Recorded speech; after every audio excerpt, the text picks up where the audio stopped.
Good morning all of you. I hope you all are good at your home. तो जैसा कि आप जानते हो कि काफ़ी समय से मैंने 8th क्लास की वीडियो जो है या 8th क्लास की क्लासेस नहीं लगाई थी। तो ये जो क्लास मैं अटेंड कर रही हूँ आज, जो कंटेंट आपको रेडी दिख रहा है वो 8th क्लास के लिए है। जैसे कि आप सभी को पता है कि 8th क्लास का फर्स्ट चैप्टर मैं ऑलरेडी कंप्लीट कर चुकी थी, जो था क्रॉप प्रोडक्शन। आज जो चैप्टर मैं स्टार्ट कर रही हूँ वो है micro organisms. Micro organism chapter का नाम है। ध्यान से सुनना है और समझना है, और इस कंटेंट को एट द लास्ट में आपको इस पूरे कंटेंट को कॉपी में नोट करना है। मैं इसकी पिक जो है इस वीडियो में दे दूंगी लास्ट में, तो इसको ज़रूर आपको नोट करना है कॉपी में, ताकि मैं स्कूल में जब भी आपसे कुछ पूछूं तो आप फटाफट इसका जवाब दे दो। तो स्टार्ट करते हैं चैप्टर 2 माइक्रो ऑर्गेनिजम्स। कई बार आपकी क्लासेस में माइक्रो ऑर्गेनिजम्स का जब चैप्टर आया है, मैं आपको एक्सप्लेन कर चुकी हूँ माइक्रो ऑर्गेनिजम्स आखिर है क्या। माइक्रो ऑर्गेनिजम्स वो जीव होते हैं जो कि बहुत ही सूक्ष्म, यानी माइक्रो का मतलब ही होता है वेरी स्मॉल, जो बहुत छोटे होते हैं, जो कि आपको नेकेड आई से नज़र नहीं आते, उसको माइक्रो ऑर्गेनिजम्स कहा जाता है। ऐसे जीव जो इतने सूक्ष्म होते हैं, इतने छोटे होते हैं, जो नेकेड आई से, नग्न नेत्रों से नज़र नहीं आते, दैट्स कॉल्ड माइक्रो ऑर्गेनिजम्स। तो माइक्रो ऑर्गेनिज्म का चैप्टर है। माइक्रो ऑर्गेनिज्म मैंने आपको क्लियर कर दिया माइक्रो ऑर्गेनिज्म क्या है। बहुत ही सूक्ष्म या छोटे जीव, उनको माइक्रो ऑर्गेनिजम्स कहा जाता है। तो अब माइक्रो ऑर्गेनिज्म इतने छोटे होते हैं कि बहुत ही सूक्ष्म होते हैं, हम उसको देख नहीं सकते। अभी भी मेरे हाथों में बैक्टीरिया, वायरस, बहुत सारी वायरस नहीं, बैक्टीरिया हो सकते हैं, बट मैं उस बैक्टीरिया को नहीं देख सकती। क्यों नहीं देख सकती? क्योंकि वो बहुत सूक्ष्म है, क्योंकि वो माइक्रो ऑर्गेनिज्म है, बहुत छोटे जीव है, जो कि आपको ऐसी नेकेड आई से नज़र नहीं आते। उसके लिए आप किसका इस्तेमाल करते हैं? मैग्नीफाइंग ग्लासेस का इस्तेमाल किया जाता है और माइक्रोस्कोप का इस्तेमाल किया जाता है। तो द वर्ड माइक्रोस्कोप, वैसे माइक्रो का मतलब अलग होता है, स्कोप का मतलब अलग होता है। तो पहले मैं माइक्रो का मतलब समझाती हूँ आपको। माइक्रो का मतलब क्या होता है? माइक्रो मतलब होता है वेरी स्मॉल, बहुत छोटा। माइक्रो का मतलब होता है बहुत छोटा, और स्कोप का मतलब होता है ए लुकिंग डिवाइस, देखने वाला डिवाइस, यानी कि बहुत। माइक्रोस्कोप का मतलब, अगर माइक्रोस्कोप का मतलब मैं आपको बताऊं तो माइक्रोस्कोप का मतलब है बहुत छोटी चीज़ को देखने के डिवाइस को माइक्रोस्कोप कहा जाता है।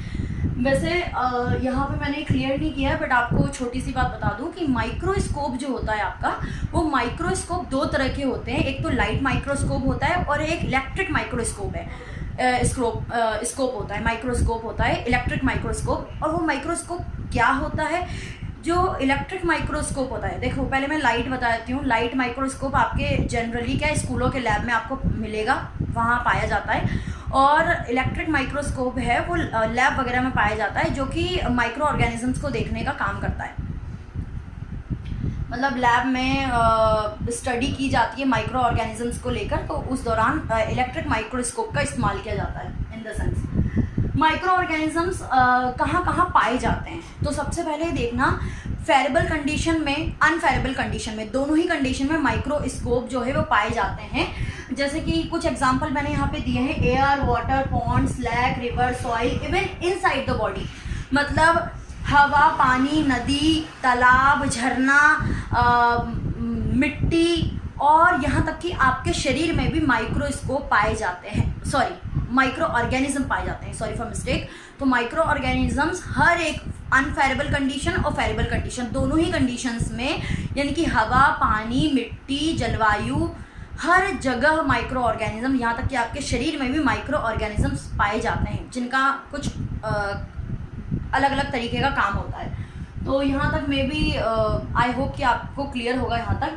नेक्स्ट है आपका branch of science that deal with the study of micro organism is known as microbiology. तो वो माइक्रोबायोलॉजी मतलब बेसिकली क्या बोला गया है? साइंस की वो ब्रांच जो माइक्रो ऑर्गेनिजम्स पर स्टडी करती है, माइक्रो ऑर्गेनिजम्स की जानकारी ज़्यादा से ज़्यादा एकत्रित करती है, माइक्रो ऑर्गेनिजम्स पे जो स्टडी की जाती है, उस ब्रांच को माइक्रोबायोलॉजी कहा जाता है। What is microbiology? The branch of science science की वह branch that deal with the study of micro organisms, जो कि माइक्रो ऑर्गेनिजम्स की स्टडी जिसमें की जाती है वो आपकी माइक्रोबायोलॉजी कहा जाता है। बेसिकली वन वर्ड में क्या समझना है आपको, जिस ब्रांच में माइक्रो ऑर्गेनिजम्स की स्टडी की जा रही है, जिस ब्रांच में माइक्रो ऑर्गेनिजम्स की स्टडी की जा रही है उस ब्रांच को माइक्रोबायोलॉजी कहा जाएगा। I hope you understand.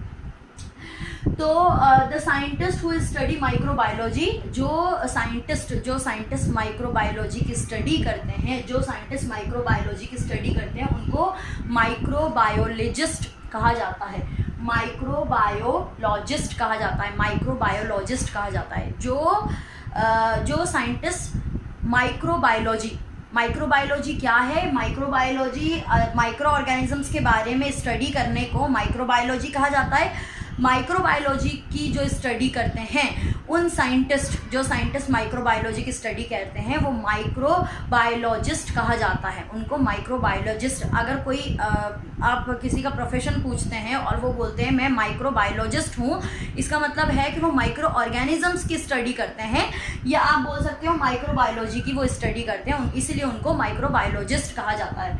Next आपका some of them useful while some harmful the cause disease. कुछ जो है, इसको ध्यान से सुनना है आपको, कुछ माइक्रो ऑर्गेनिजम्स जो होते हैं वो यूजफुल भी होते हैं और कुछ हार्मफुल भी होते हैं। यानी कि आपको ये, जब हम सूक्ष्म जीवों की बात करते हैं या बैक्टीरिया, वायरस, ये सारी चीज़ों की बात करते हैं तो मोस्टली जो बच्चे होते हैं वो सोचते हैं बैक्टीरिया, वायरस, ये सारी चीज़ें तो सिर्फ बेकार ही होती है। तो आपको ये ध्यान रखना है कि ये हार्मफुल भी होती है और हमारी हेल्पफुल भी होती है, मतलब ये दोनों ही काम करते हैं। माइक्रो ऑर्गेनिज्म जो हैं वो कुछ माइक्रो ऑर्गेनिज्म हार्मफुल भी होते हैं, यानी कि नुकसानदायक होते हैं, और ऐसा नहीं कि सिर्फ नुकसानदायक ही माइक्रो ऑर्गेनिजम्स होते हैं, कुछ माइक्रो ऑर्गेनिज्म ऐसे भी होते हैं जो कि आपके लिए उपयोगपूर्ण होते हैं, यानी कि आपकी सहायक होते हैं एक तरह से। नेक्स्ट है आपका disease cause micro organisms are called pathogen. तो ऐसे माइक्रो ऑर्गेनिज्म जिससे आपको बीमारियां हो जाती हैं उनको पैथोजेंस कहा जाता है। ध्यान से सुनना, जैसे कि आपको पता नहीं चलता, कुछ तो मैंने न्यूट्रिशन के चैप्टर भी आपको पढ़ाया है, तो मैंने आपको समझाया था थ्रू द, अगर आप न्यूट्रिशन जो है इनटेक अच्छे तरीके से नहीं करेंगे, यानी सारे प्रकार के न्यूट्रिशन नहीं खाएंगे, तो आपको कई प्रकार की बीमारियां हो सकती है। लेकिन उसके अलावा कुछ माइक्रो ऑर्गेनिजम्स होते हैं जो थ्रू द फूड, जैसे कि आप सपोज कीजिए आप खाना खा रहे हैं, खाना खाने के दौरान मक्खियाँ जो है, मक्खी तो आपको पता ही है गंदगी में ही वो सर्वाइव करती है, तो गंदगी से आपके खाने में, आपने खाना ढका नहीं है, उसको कवर नहीं किया और आपके खाने पे बैठ गई, तो वो गंदगी जहाँ से लेकर आएगी और बैठ जाएगी और वही खाना आप खा लोगे। तो इस प्रकार से किसी प्रकार का माइक्रो ऑर्गेनिज्म, यानी गंदा माइक्रो ऑर्गेनिज्म आपके शरीर में थ्रू द फूड जो प्रवेश किया है उसको पैथोजन कहा जाएगा। आई होप कि आपको समझ में आया होगा। वो बीमारी जो माइक्रो ऑर्गेनिजम्स के द्वारा लगती है, बेसिकली आपको समझना ही है, वो बीमारी जो माइक्रो ऑर्गेनिजम्स के द्वारा लगती है उनको आप पैथोजन कहा जाता है, उनको पैथोजन कहा जाता है। वो बीमारी जो माइक्रो ऑर्गेनिजम्स के द्वारा लगती है उनको पैथोजन कहा जाता है। Classification of micro organisms, micro organisms को क्लासिफाइड किया गया है। वैसे तो मैं आपको बता दूं कि माइक्रो ऑर्गेनिजम्स जो हैं वो वैरायटी ऑफ कैटेगरीज में आते हैं, बट आपकी क्लास को ध्यान में रखते हुए अभी जो कैटेगरी है, जो आप मेन कैटेगरी में भी समझ सकते हैं कि मेन कैटेगरीज जो होती है वो होती है बैक्टीरिया, प्रोटोजोआ, एल्गी, फंजाई और वायरस। ये 5 कैटेगरी है। इन्हीं बेसिकली आपको अभी समझना है कि मैंने आपको माइक्रोस्कोप बताया, मतलब माइक्रो ऑर्गेनिजम्स बताया। माइक्रो ऑर्गेनिजम्स के बाद हमारी जो मेन हमारा है कि माइक्रो ऑर्गेनिज्म अगर हैं, ऐसे सूक्ष्म जीव हैं जो कि हमें दिखाई नहीं देते, तो उसके लिए हमें किसका इस्तेमाल करना पड़ेगा? माइक्रोस्कोप का इस्तेमाल करना पड़ेगा। तो माइक्रोस्कोप के बारे में समझाया है, माइक्रो ऑर्गेनिजम्स के बारे में समझाया है, माइक्रो ऑर्गेनिजम्स कहाँ कहाँ पाए जाते हैं ये मैं क्लियर कर चुकी हूँ आपका। और कुछ माइक्रो ऑर्गेनिजम्स हार्मफुल होते हैं, कुछ यूजफुल होते हैं, ये क्लियर हो चुका है। अब उनकी कैटेगरीज के वे पर आते हैं हम। कैटेगरी के बारे में अगर हम बात करें तो कैटेगरी जो होती है उनकी वैरायटी ऑफ कैटेगरी होती है। सबसे पहले आप ये समझें, जैसे जैसे आपकी क्लासेस बढ़ती जाएगी, सीनियर क्लासेस में आप पहुंचते जाएंगे, इनकी इससे ज़्यादा और भी कैटेगरीज और भी डीप आप समझते जाएंगे। अभी मैंने 5 कैटेगरीज में ली है, जो कि आपकी बुक के अकॉर्डिंग ही 5 कैटेगरी है। तो पहली कैटेगरी है बैक्टीरिया।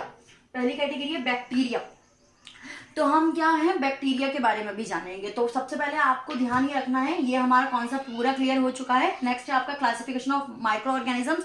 माइक्रो ऑर्गेनिज्म के क्लासिफिकेशन कितने हैं, 1 2 3 4 5 माइक्रो ऑर्गेनिजम्स के जो है क्लासिफिकेशन है। That means all are micro organisms, ये सारे क्या है माइक्रो ऑर्गेनिजम्स हैं। तो हम बैक्टीरिया यहाँ से पढ़ना शुरू करेंगे। बैक्टीरिया के बारे में जानते हैं। बैक्टीरिया सबसे पहले यूनिसेलुलर है। यूनिसेलुलर का मतलब क्या होता है, यूनिसेलुलर वो जीव जो सिंगल सेल से बना होता है उसको यूनिसेलुलर कहा जाता है।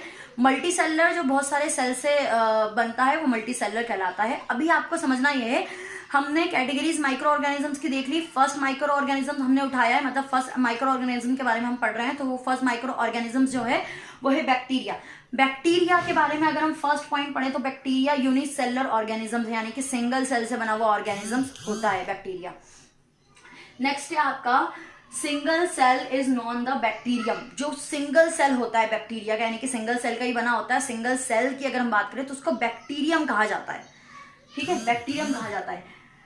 तो bacteria found in the various shape, ये जो कंटेन है हम डिटेल में पढ़ेंगे। बैक्टीरिया जो है आपका वेरियस शेप में पाया जाता है। उसके शेप जो है वो विभिन्न प्रकार के होते हैं, डिफरेंट काइंड ऑफ शेप होते हैं बैक्टीरिया का। इसको हम नेक्स्ट कंटेन में क्लियर करूंगी। ये वाला टॉपिक और ये वाला हार्मफुल और हार्मलेस वाला, यानी कि बैक्टीरिया हमारे लिए हेल्पफुल भी होता है, बैक्टीरिया हमारे लिए हार्मफुल भी होता है, यानी कि नुकसानदायक भी होता है और अच्छा भी होता है। इस कंटेन को ये जो है इसको हम अलग कंटेन में पढ़ेंगे। और नेक्स्ट आपका bacteria found is various shape, bacteria विभिन्न प्रकार के शेप में पाया जाता है, ये भी आप नेक्स्ट कंटेन में आपको मैं क्लियर करूंगी। सबसे पहले आप जो स्ट्रक्चर आपको दिख रहा है ये बैक्टीरिया का स्ट्रक्चर मैंने बनाया है, आपको लास्ट में पिक दे दूंगी थ्रू द वीडियो, तो आप इसको ध्यान से देख लेना। तो ये बैक्टीरिया का स्ट्रक्चर है। तो सेल चैप्टर में आपने 7th क्लास में भी सेल चैप्टर को समझा होगा। सबसे पहले तो हम बात करें बैक्टीरिया एक सिंगल सेल है, तो मतलब आप ये बैक्टीरिया का सिंगल सेल मान सकते हैं कि बैक्टीरिया का ये सेल है सिंगल सेल। तो आप सभी को पता है प्लांट सेल में सेल वॉल होती है, उसी प्रकार से बैक्टीरिया भी एक ऐसा प्राणी होता है, ऐसा जीव होता है इसके अंदर सेल वॉल की उपलब्धि होती है। तो साइटोप्लाज्म में लिखना भूल गई मैं, साइटोप्लाज्म लिख देती हूँ। हाँ सॉरी, तो ये साइटोप्लाज्म है, साइटोप्लाज्म। तो यहाँ से क्लियर करते हैं। तो सबसे पहले ये जो दिख रहा है आपको, ये जो डायग्राम है वो बैक्टीरिया का डायग्राम है। जैसे कि हम चलने फिरने के लिए किसका पैरों का इस्तेमाल करते हैं, वैसे ही ये जो बैक्टीरिया है फ्लैजिला का इस्तेमाल करती है। यानी कि ये फ्लैजिला जो है पूरे बैक्टीरिया के सारे अंग में, पूरी बॉडी में पाया जाता है, फ्लैजिला कहा जाता है। फ्लैजिला इसको मूवमेंट करवाने का काम करता है। फ्लैजिला का काम क्या होता है, फ्लैजिला का काम बैक्टीरिया को मूवमेंट करवाने का काम जो है वो फ्लैजिला करता है। आई hope you understand. Nucleus material, सबसे पहले ध्यान ये रखना है कि बैक्टीरिया का जो न्यूक्लियस होता है, न्यूक्लियस क्या होता है, केंद्रक, जो बीच का केंद्रक होता है बैक्टीरिया का, वो कभी भी मेंटेन नहीं होता है, मतलब उसका वेल डिफाइंड न्यूक्लियस नहीं होता। ध्यान रखना है बैक्टीरिया का जो न्यूक्लियस है, न्यूक्लियस क्या होता है, मुख्य बिंदु जो होता है न्यूक्लियस, वो वेल डिफाइंड नहीं होता है। वो आप ये बोल सकते हो कि वो उबड़ खाबड़ होता है। ठीक है, वो मतलब मटेरियल होता है, बीच का जो न्यूक्लियस है वो प्रॉपरली नहीं होता है। तो यहाँ पे न्यूक्लियर मटेरियल होता है, जो आपको नजर आ रहा है वो न्यूक्लियर मटेरियल है, वो न्यूक्लियस नहीं है। न्यूक्लियस सही तरीके से नहीं होता उसके अंदर। न्यूक्लियस के जो आप बोल सकते हो न्यूक्लियस की जो न्यूक्लियस है वो सही प्रकार से नहीं होता है, न्यूक्लियस उसमें ठीक तरीके से नहीं पाया जाता। उसके मटेरियल होते हैं जो कि उथल पुथल होते हैं पूरी तरीके से। तो ये जो हिस्सा है, ये वाला हिस्सा है वो साइटोप्लाज्म कहलाता है। ये जो हिस्सा है यहाँ का, ये आपका साइटोप्लाज्म कहलाता है। मतलब आप साइटोप्लाज्म एक जेली लाइक सब्सटेंस समझ सकते हैं। मतलब ये जो सरफेस है, ये जो सरफेस है, सेल वाले चैप्टर में और अच्छे से क्लियर करवाऊंगी मैं आपको। बस स्ट्रक्चर जो मैं बता रही हूँ उस स्ट्रक्चर के अंदर उनके नाम को भी ध्यान रखना है। ये जो सरफेस है उसको साइटोप्लाज्म कहा जाता है, जेली लाइक सब्सटेंस होता है। और ये जो हिस्सा आपको दिख रहा है न्यूक्लियर मटेरियल है। ये कवरिंग आपको नजर आ रही है ऊपर की ब्लैक कलर की कवरिंग, इनको सेल मेम्ब्रेन कहा जाता है। जिसको कोशिका झिल्ली भी कहा जाता है हिंदी में। ये जो आपको आउटर कवरिंग नजर आ रही है ब्लैक कलर की, इसको सेल मेम्ब्रेन कहा जाता है। और ये जो आपको मोटी सी परत दिखाई दे रही है ये वाली, ये आपकी सेल वॉल है, जो कि एज प्लांट में भी मौजूद होती है और बैक्टीरिया में भी सेल वॉल मौजूद होती है उसकी अच्छी प्रोटेक्शन के लिए। आई होप कि आपको ये क्लियर हो चुका होगा। मोड ऑफ न्यूट्रिशन क्या क्या होता है, ये जो चैप्टर है मैंने बहुत ही छोटे कॉन्सेप्ट में आपके लिए मेन चीजें जो है वो रेडी करी है। ये 1 पार्ट में नहीं आएगा, ये आपका मिनिमम 2 या 3 पार्ट में 8 का जो माइक्रो ऑर्गेनिज्म का चैप्टर है वो कंप्लीट होगा। तो इनके प्रोसेस क्या होते हैं खाने के, तो प्रोसेस क्या क्या होते हैं, फोटोसिंथेसिस प्रोसेस भी, मतलब इनका मोड ऑफ न्यूट्रिशन एक तरह का नहीं होता, एक तरीके से नहीं खाते, इनके mode of nutrition different kind of होते हैं। तो पहला अगर हम समझे तो फोटोसिंथेसिस प्रोसेस होता है, सेकेंड सेप्रोफाइटिक मोड होता है, और है पैरासाइटिक मोड होता है। अभी मैं इनको एक एक करके क्लियर करवा देती हूँ क्या क्या मोड है ये। पहला है आपका फोटोसिंथेसिस तो आपको प्रीवियस क्लासेस में भी कई बार समझाया, और प्रीवियस जो मैं वीडियो अपलोड कर चुकी हूँ उसमें मैंने फोटोसिंथेसिस प्रोसेस समझाया है।